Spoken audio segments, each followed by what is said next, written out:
Hey everyone, it's Devin Burke, your coach and guide to a peaceful night's rest. And in this episode, we're going to be talking about the three causes of chronic insomnia and how to fix them to improve your sleep. So, first and foremost, how does insomnia start? Usually there's an event. Now, an event can be a loss of a loved one, it could be moving, it could be a stressful relationship, it could be excitement about a business opportunity, it could be traveling, for jet lag, it could be excitement about an upcoming wedding. It could be having a baby. It could be menopause. There's so many things that it could be. But usually there's an event. It could be a panic attack in the middle of the night. It could be a doctor giving you some bad news or potential bad news. There's an event, and then there's what we do after the event. So transient insomnia is normal. That's, people have transient insomnia all the time, and it's temporary. So an event happens, somebody can't sleep. The challenge is what we do after that event. So usually what we do after the event is we try to fix it. And what can happen is we become obsessed with fixing it, and we use Band-Aid solutions like sleeping pills or supplements or sleep hygiene. And when those things don't work, it reinforces that false belief that we're broken. And it continues to become this paradox of trying to force, fix, control sleep, which then ends up becoming a chronic issue. The second thing that usually creates chronic insomnia is actually poor sleep hygiene. So in some cases, people are overly hygienic and that they're following all the rules, and that's actually creating this pressure and this expectation around sleep, which is actually keeping them from sleep. And on the other side of that is actually people that are doing all the wrong things. They're eating late at night. They're not taking care of their health. They're doing things that are literally disrupting their circadian rhythm and sleep pressure system. But this is, it's really what's good for your sleep is good for your health. And what's good for your health is also good for your sleep. And so practicing good sleep hygiene is important, but for a lot of people that have chronic insomnia that get stuck in this paradox, sleep hygiene can actually be the thing that's keeping you in the paradox.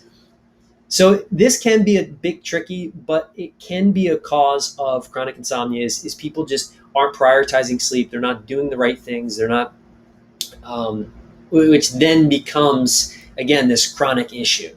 So this one, number two, is a little bit tricky because for some people, it's actually what's keeping them from solving the problem. And then for other people, it's what started the problem and also is a big part of the solution.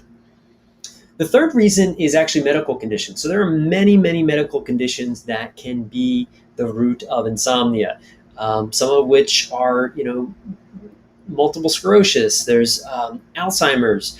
There is, several different medical conditions. Now, in most cases, people that suffer from chronic insomnia don't have any physically wrong things going on that are creating the insomnia. And there's always this looming fear of, oh my God, what if something is physically wrong with me? And 9 times out of 10, there's not anything physically wrong with you. It's just you're stuck in this paradox. Your mind is then getting anxious about sleep, which is creating this anticipatory anxiety, which is releasing the cortisol and the adrenaline, which is then keeping you up, and that becomes a pattern in the body. But there are some people that do literally have medical conditions that physically are getting in the way of them sleeping. Whether that's a diabetic that's waking up in the middle of the night because their insulin is dropping or is spiking, whether that's someone that has a neurological disease or somebody that maybe has a brain injury.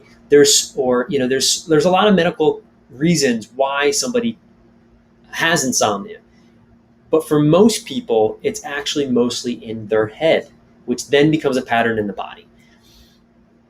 So how do you solve insomnia? Chronic insomnia is really you need to address the root cause. And like I said, in most cases, most of it is in the mind. It's the anticipatory anxiety. It's all the expectations, all the stories about what will happen if you don't sleep, all the false belief around, I've tried everything and nothing has helped me. It's all that mind stuff that then gets in the way of the body doing what it's designed to do, which is sleep. So addressing the root cause really means looking at how all areas of your life are impacting your sleep, including your thoughts and beliefs. Many people totally underestimate the power of their thoughts and beliefs. And I always like to say to clients, everything around you that you currently see was once a thought in someone's mind. So your desk, your computer, anything in your physical environment was once just a thought. Thoughts are things and they're powerful.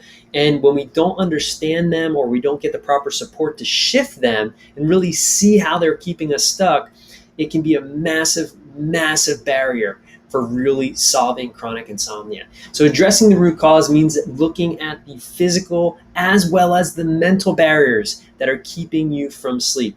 And really, it's so important not to treat insomnia as a symptom.